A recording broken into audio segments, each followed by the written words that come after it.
아멘. 1월의 둘째 주입니다. 이번 한 주간도 하나님께서 우리의 삶을 붙들어 주실 줄 믿습니다. 우리의 걱정과 근심이 변하여 찬양과 기도로 그리고 감사로 바꿔 주실 줄 믿습니다. 하나님은 살아계시고 그 살아계신 하나님은 능력의 하나님이실 뿐만 아니라 무엇보다 우리 한 사람 한 사람을 사랑하시는 하나님입니다.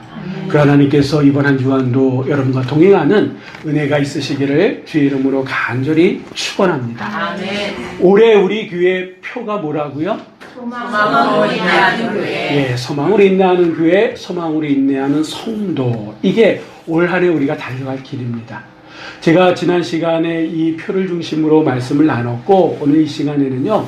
오늘 이 본문의 말씀을 중심으로 해가지고 그렇다 그러면 소망으로 인내하는 교회, 소망으로 인내하는 성도는 삶에 있어서 구체적으로 어떤 모습이 있어야 되느냐라고 하는 것을 이 말씀을 통해서 함께 같이 나눴으면 좋겠습니다.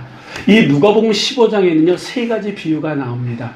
하나는 잃은 양을 찾는 목자의 비유고, 또 두 번째는 오늘 우리가 읽은 이 본문의 말씀, 이 드라크마, 잃어버린 드라크마를 찾는 여인의 비유고, 그리고 마지막 세 번째는요, 잃은 아들을 찾는, 또 우리가 흔히 얘기하는, 잘 알고 있는 탕자의 비유가 이 누가복음 15장에 나오는데, 서로의 얘기들은 다른 것 같아요. 이 세 얘기가 서로 다른 얘기 같지만, 실제적으로 보면 하나의 메시지를 우리들에게 주고 있습니다. 그래서 특별히 오늘 이 두 번째 드라크마를 찾는 여인의 비유를 통해서 과연 그러면 소망으로 인내하는 교회, 소망으로 인내하는 성도의 삶은 구체적으로 어떤 모습으로 나타나야 되느냐라고 하는 것을 이 시간 같이 한번 살펴보기를 원하는데, 자, 먼저 우리의 8절 말씀을 한번 다 같이 읽어보도록 하겠습니다. 어떤 여자가 10 드라크마가 있는데 하나를 잃으면 등불을 펴고 집을 쓸며 찾아내기까지 부지런히 찾지 아니하겠느냐. 아멘. 여러분 지금까지 살아오시면서 뭔가를 잃어버리신 적 있으시죠? 많이 잃어버리기도 하고 찾기도 하고 또 다른 사람이 잃어버리는 것을 줍기도 하셨을 거예요. 근데 여러분 뭔가를 잃어버렸을 때 여러분 보통 어떤 반응들을 지금까지 보이셨습니까? 사람들의 얘기를 종합해 보면요, 뭔가를 잃어버렸을 때 사람들이 보통 세 가지 반응이 나온다 그래요. 하나는 어떤 반응이냐면 가장 쉬운 포기하는 거예요. 근데 그럼 왜 사람들이 포기하느냐? 그 물건 있어도 그만, 없어도 그만 할 때 사람은 포기한대요. 또 한 가지 이걸 포기하는 이유는 내가 아무리 해도 내 힘으로는 더 이상 불가능하다라고 생각할 때에 포기한다 그럽니다. 그리고 두 번째 반응은 어떤 거냐면 다른 것으로 대신한다 라고 이렇게 얘기해요. 오늘 이 본문에 나오는 이 여인의 비유로 한다 그러면 10 드라크마가 있었는데 몇 개를 잊어버린 거예요? 하나. 그러니까 나에게는 아직도 9개가 있으니까 그거 없어도 돼. 이렇게 반응하는 사람이 있고, 마지막은 어떤 사람일까요? 그렇지, 끝까지 찾는 사람이에요. 나에게 9개가 있어도 내가 잃어버린 그것에 대해서 대신할 수 있는 게 없다라고 생각하기 때문에 지금 내가 가지고 있는 것이 아무리 중요하다 할지라도 그거는 그거다 해서 끝까지 찾는 분들이 계시다 그럽니다. 오늘 본문에 나오는 이 여인처럼. 여러분 오늘 본문에 나오는 이 여인은요, 성경은 그의 이름을 밝히지 않습니다. 그러니까 무명의 여자입니다. 어느 날 그는 평소에 아주 잘 고이 간직하고 있었던 10 드라크마 중 1 드라크마를 잃어버리고 말았어요. 어디서 잃어버렸을까요? 집이지. 집에서 집 어딘가에 있는 거예요. 그래서 이것을 찾기 위해서 그는 애를 씁니다. 근데 여러분 이 1 드라크마는 보통 사람들이 얘기할 때 하루 품삯이라 그래요. 하루 1당이에요. 요즘으로 하면 얼마 정도 될까요? 어쨌든 이게 1당이에요. 그러니까 뭐 10만 원이든 20만 원이든 큰 돈이면 큰 돈이고 또 작은 돈이면 작은 돈이 될 수 있는 거예요. 그런데 당시 이 유대 사회에 있어가지고 특별히 결혼한 여자들에게 있어서 이 드라크마 하나는요 아주 중요하다 그래요. 무슨 말이냐면 이 당시에 남자가 여자하고 결혼할 때 사랑의 증표로 이 드라크마를 해가지고 장식품을 만들어서 줬다 그럽니다. 예를 든다고 하면 이런 그림이 될 수 있어요. 이렇게 해가지고 사랑의 증표로 남자가 여자한테 주곤 했다 그래요. 그래서 여자들은 이렇게 받은 것을요, 밤에 잘 때도 이렇게 놓지 않고 그대로 자기도 하고, 심지어는 내가 빚을 졌어. 그래서 차업이 들어왔어. 그런데 다른 건 다 가져가도 이렇게 10드라크마로 만든 이런 사랑의 증표는 뒀다고 하는 거예요. 모르는 사람이 오면요, 만지지도 못하게 했고, 심지어는 도둑이나 강도들이 집에 들어와도 이것만은 손대지 않았다 그럽니다. 그러니까 결혼한 여자에게 있어서 이거는요, 아주 중요한 거예요. 왜? 남편이 사랑의 증표로 준 거니까. 그런데 이거를 잃어버렸다? 이 중에 하나라도 잃어버렸다? 그러면 어떤 오해를 받을 수 있는 거예요? 사랑이 식었다. 사랑이 식었다라고 하는 오해를 받게 되고, 그거는요, 충분한 이혼 사유가 된다 그럽니다. 그러니까 여자의 입장에서는 어떻게 해야 되는 거예요? 어떻게 해서든 찾아야 되는 거예요. 그러니까 잃어버렸다는 걸 안 순간 이 여인은요, 그때서부터 불안하기 시작했을 거예요. 초조하기 시작했을 거예요. 남편이 알면 안 되니까 남편이 모르는 사이에 반드시 찾아야 된다라고 하는 거예요. 그래서 이 여인은 이것을 찾기 위해서 수고를 하는데, 어느 정도로 수고했느냐?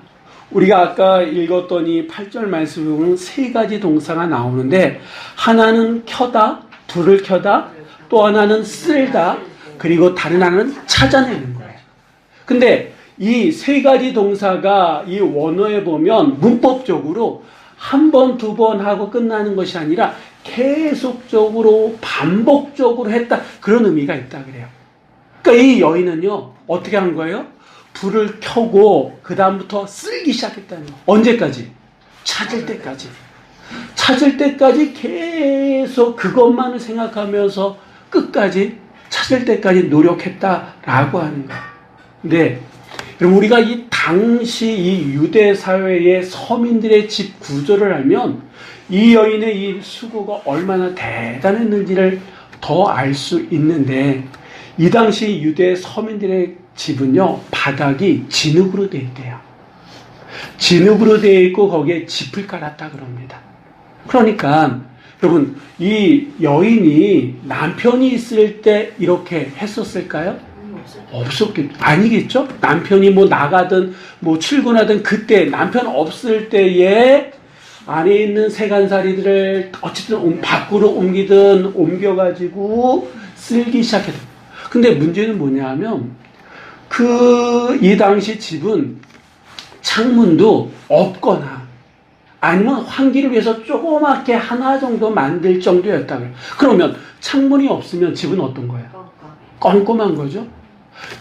창문이 조그맣게 하나밖에 없었으면 안에는, 내부는 껌껌한, 그러니까 불을 켤 수밖에 없는 거예요. 불을 켜고 진흙바닥인 거기에 있는 짚을 드러내서 쓴다고 한번 생각해 보세요. 쓸면 쓸수록 뭐가 나오는 걸까요? 먼지가 나오는 거죠. 그러니까 그동안 묵혀있던 먼지들이 올라오고, 그래도 그것을 콜록콜록 하면서 뭘 찾으려고? 그 잃어버린 드라크마 하나를 찾기 위해서 이 여인은 그렇게 수고했더라고요. 그러니까 누가 알면 안 돼. 남편이 돌아오기 전에 찾아야 되는 거야. 그렇지 않으면 큰 오해를 살 수 있고 이 일로 인해서 큰 불행한 일이 올 수 있으니까 이 여인은 불을 켜고 쓸기 시작하고 찾기 시작했어요. 언제까지? 찾을 때까지. 찾을 때까지. 그러니까 먼지는 먼지대로 마시고 뒤집어 쓰고, 그러니까 그 노고가, 그 수고가 얼마만큼이었느냐 우리가 상상할 수 있지 않습니까? 그 정도로 이 여인은요, 잃어버린 드라크마에 대해서 간절했다라고 하는 거예요. 자기의 모든 것을 쏟아낼 정도로 그것을 찾으려고 했다라고 하는 겁니다. 그래서 어떻게 했습니까? 찾았어요? 못 찾았어요? 찾았어요? 못 찾았어요? 한번 보겠습니다. 찾았는지 못 찾았는지. 9절 말씀 우리 한번 다 같이 읽어보도록 하겠습니다. 찾았는지 법과 이웃을 물어보고 자, 우리 한번 다시 9절 말씀 읽어보도록 하겠습니다. 또 찾아낸즉 법과 이웃을 불러 모으고 말하되 나와 함께 즐기자 이른 드라크마를 찾아내어노라 하리라. 아멘. 찾았어요? 못 찾았어요? 이렇게 했는데 못 찾았으면 억울하지. 응? 억울한 게 한두 가지. 찾았어요. 찾았어. 근데 그 다음에 어떻게 했어요? 누구한테 불러서 잔치했어. 드라크마보다 더 많이 들어갔어요. 그렇지. 여러분, 하루 일당이면 뭐 10만 원이든 20만 원이든, 근데 지인 한 사람도 부른 것이 아니라 법과 이웃을 불러가지고 뭘 했다고요? 잔치했다 그러면 찾은 것보다 더 썼을까요? 덜 썼을까요? 더 썼겠죠. 이웃당보다 낫잖아. 응? 더 썼겠죠? 그렇다 그러면 왜? 이 여인은 그 드라크마 해봤자 하루 일당인데 그거보다 더 많은 비용을 지불한 걸까요? 찾았다는 그 자체가. 그렇지, 찾았다고 하는 그 드라크마의 그 돈의 가치보다 찾았다라고 하는 그 기쁨이 컸던 거야, 작았던 거야? 비교할 수 없을 정도로 컸기 때문에 그렇다라고 하는 거야. 그렇다 그러면 여러분, 이 이야기는 단순합니다.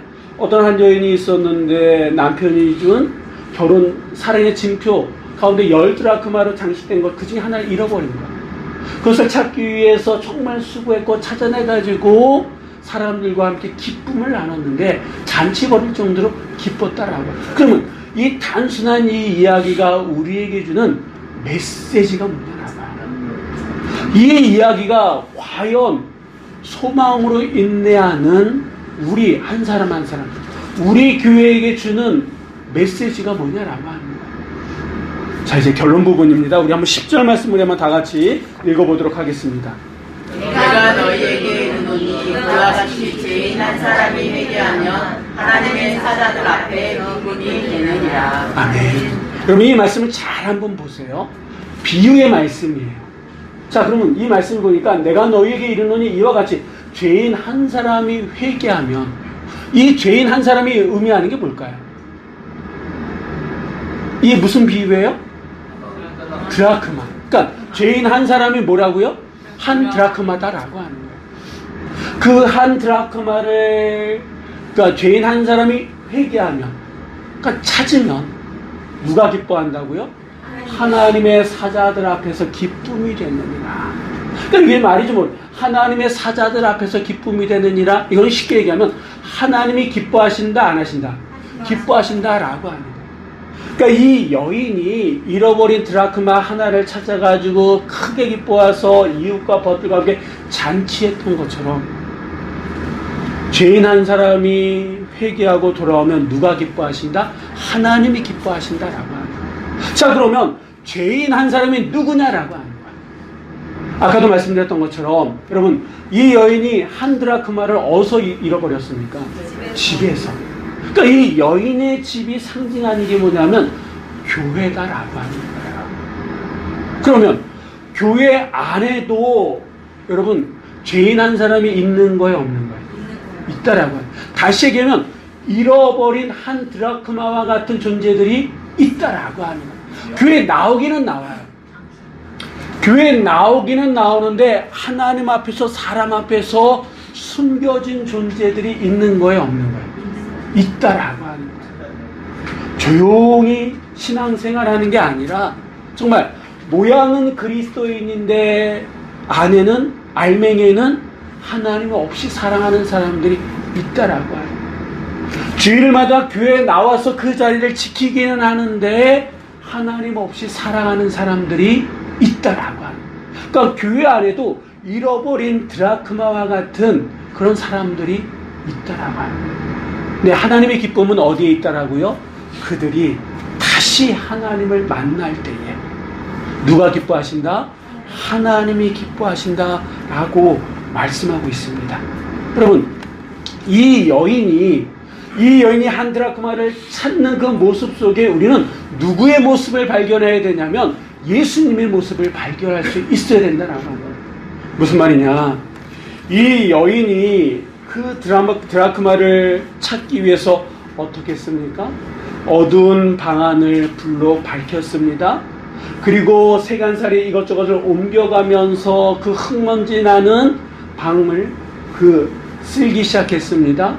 그리고 찾을 때까지 그 수고로움을 아끼지 않고 찾았을 때는 그 드라크마보다 더 큰 비용을 지불했잖아요. 자, 이런 여인의 모습 속에 누구의 모습이 있다고요? 예수님의 모습이 있으신데, 여러분, 예수님은 어떤 분이십니까? 저 하늘 보좌를 버리시고 어둠 가운데 있는 이 인간의 세계로 오신 분이 누구예요? 예수님이시잖아요. 그리고 이 땅에 오셔가지고 예루살렘을 비롯해서 온 유다와 사마리아 땅끝까지 이런 구석구석 다니시면서 말씀의 등불을 밝히시고 구석구석 다니시면서 하나님의 말씀을 증거하셨잖아요. 그 하나님의 말씀을 증거하실 때 사람들이 다 아멘으로 받아들였습니까? 아니에요. 그렇게 받아들인 사람들이 있는 반면에 어떤 사람들은, 바리새인이나 서기관과 같은 사람들은 예수님에게 모욕을 주기도 하고 심한 그런 것들을 하지 않았습니까? 그러니까 이런 모든 것들을 다 감내하면서 예수님은 마지막까지 한 사람이라도 더 구원시키려고 그 십자가 위에서 당신의 목숨을 대신 지불하셨잖아요. 그러니까 이 예수님의 모습이 이 여인의 모습 속에 있다라고 하는 겁니다. 세상적인 기준으로 본다 그러면 주님은 엄청난 손해를 보신 거예요. 엄청난 희생을 하신 거고 모든 것을 감수하셨다 이렇게 말씀드릴 수 있는데, 그렇다면 왜 이렇게까지 예수님은 손해를 보시고 자기 희생을 감수하셨겠습니까? 이유는 한 가지입니다.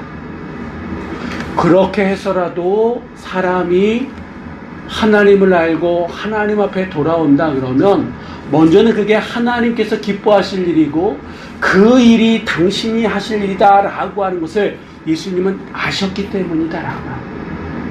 그러니까 하나님께 기쁨이 되기 위해서 그는 당신의 모든 것을 내려놓을 수 있을 정도의 그런 분이 바로 우리 예수님이셨다라고 하는 거예요. 그럼 여기서 아주 중요한 질문을 여러분에게 하나 드리겠습니다. 그렇다 그러면 예수님께서 이 여인처럼 수고하고 자기 희생을 통해서 구원해 낸 사람이 누굴까요? 그렇죠. 나라고 하는 거예요. 내가 오늘 이 자리에 있기까지 여인이 불을 켜고 쓸고 찾았던 것처럼 우리 주님이 그런 수고를 통해서 당신의 생명을 십자가에 지불하시면서까지 나를 구원하셨다라고 하는 거예요. 그렇다 그러면 여러분, 예수님께서 그렇게까지 하셨던 이유는 나라고 하는 존재가 하찮은 존재입니까? 아니죠. 이 드라크마가 어떤 사람에게는 그냥 하루 품삯에 지나지 않지만 이 여인에게만큼만은 사랑의 징표고 그의 모든 것이 될 수 있었기 때문에 이렇게까지 찾았다라고 합니다. 그렇다 그러면 어떤 사람에게는 보잘것없는 나지만 예수님과 하나님 앞에 나는요, 하나님께서는 독생자 예수 그리스도를 보내시기까지 죽기까지 나를 사랑하신 거고 하나님 앞에 서 있는 나는요 그 정도로 중요한 가치 있는 존재다라고 합니다. 그렇다 그러면 여러분, 소망으로 인내하는 교회, 소망으로 인내하는 성도의 삶의 구체적인 모습은 뭡니까? 나를 사랑하는 거예요. 존중하는 거예요. 내 자신을 존경하는 거예요. 자, 그런 의미에서 우리 한번 옆에 계신 분들과 서로 인사 나누실 때에 몰라봐서 죄송합니다. 몰라봐서 죄송합니다. 자, 또 사랑합니다. 존경합니다. 사랑합니다. 존경합니다. 네. 나라고 하는 존재는 하나님 앞에서, 주님 앞에서 그런 존재예요. 그런데 여러분, 내가 내 자신, 지금의 내 모습을 보면서 여러분은 여러분 자신을 사랑하고 계십니까? 자기 애라고 하는 말이 때로는 아주 이상하게 들릴 수 있는 그런 사회입니다. 그런데 내가 내 자신을 사랑하지 않으면 그 누구도 어떻게 보면 내 자신을 사랑하지 않을 수 있다라고요. 물론 지나친 자기 애는요 다른 사람에게 피해를 줄 수 있습니다. 그런데 어떤 사람은요 정말 지나칠 정도로 자기를 사랑하지 않고 남을 위해서만 남을 위해서 사는 사람도 많아요. 근데 진정한 사랑은, 진정한 봉사는, 진정한 섬김은 내가 내 자신을 사랑하고 섬기는 거다라고. 예수님이 나를 사랑하셨는데, 하나님이 나를 사랑하실 때 독생자 예수 그리스도를 지불하시면서까지 나를 사랑하셨는데, 내가 지금의 내 모습을 보고 받아들이지 않고 용납하지 않고 사랑하지 않는다 그러면 이거는 배신이에요. 누구에 대한? 하나님 사랑에 대한. 그래서 먼저는 내가 내 자신, 나이가 들었습니까? 예전 많지 않습니까? 그래도 하나님은 여전히 나를 사랑하신다라고요. 지금 내 삶이 정말 불안하고 예전보다 못한 삶이라 할지라도 누가 사랑하시는 거예요? 여전히 하나님은 나를 사랑하신다라고요. 그 하나님의 사랑, 그 하나님께 기쁨을 드리고 싶습니까? 그럼 먼저 소망으로 인내하는 우리가 먼저 해야 될 것은 내 자신, 지금의 나를 받아들이고 사랑하는 것이 소망으로 인내하는 교회, 소망으로 인내하는 성도의 첫 번째 모습이다라고요. 그리고 여러분, 나만 하나님께서 사랑하셔서 예수 그리스도를 이 땅에 보내셨습니까? 아니에요.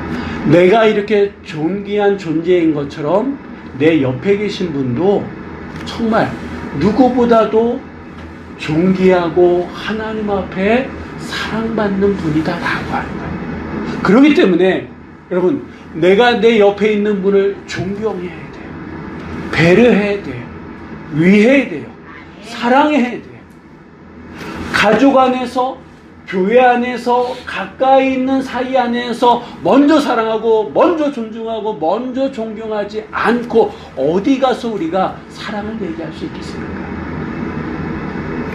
여러분, 그런 의미에서 우리가 서로 사랑합니다, 존경합니다, 그리고 말뿐만 아니라 정말 그러한 삶을 살아가야 될 줄 믿습니다.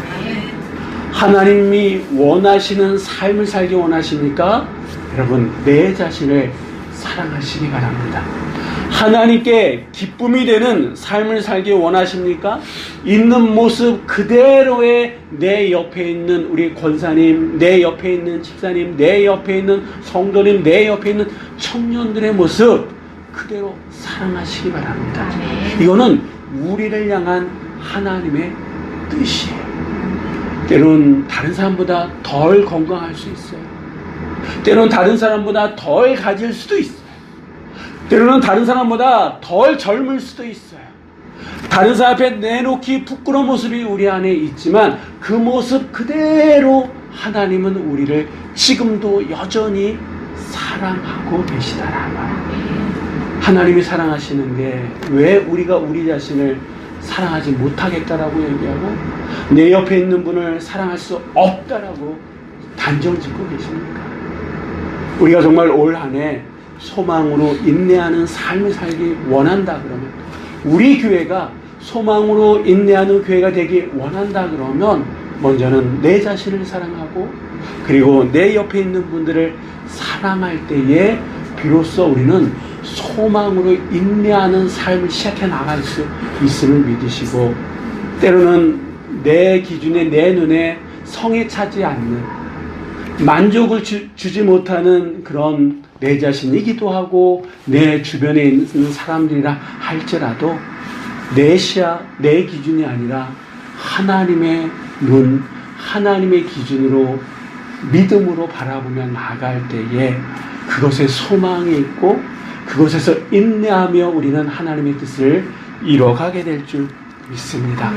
올 한 해 정말 우리가 내 자신을 사랑하고 내 옆에 있는 사람들을 사랑함으로 올 한 해 하나님의 뜻을 이루어갈 수 있는, 하나님께 기쁨을 드릴 수 있는 우리 모두가 되시기를 주의 이름으로 간절히 축원합니다. 기도하시겠습니다.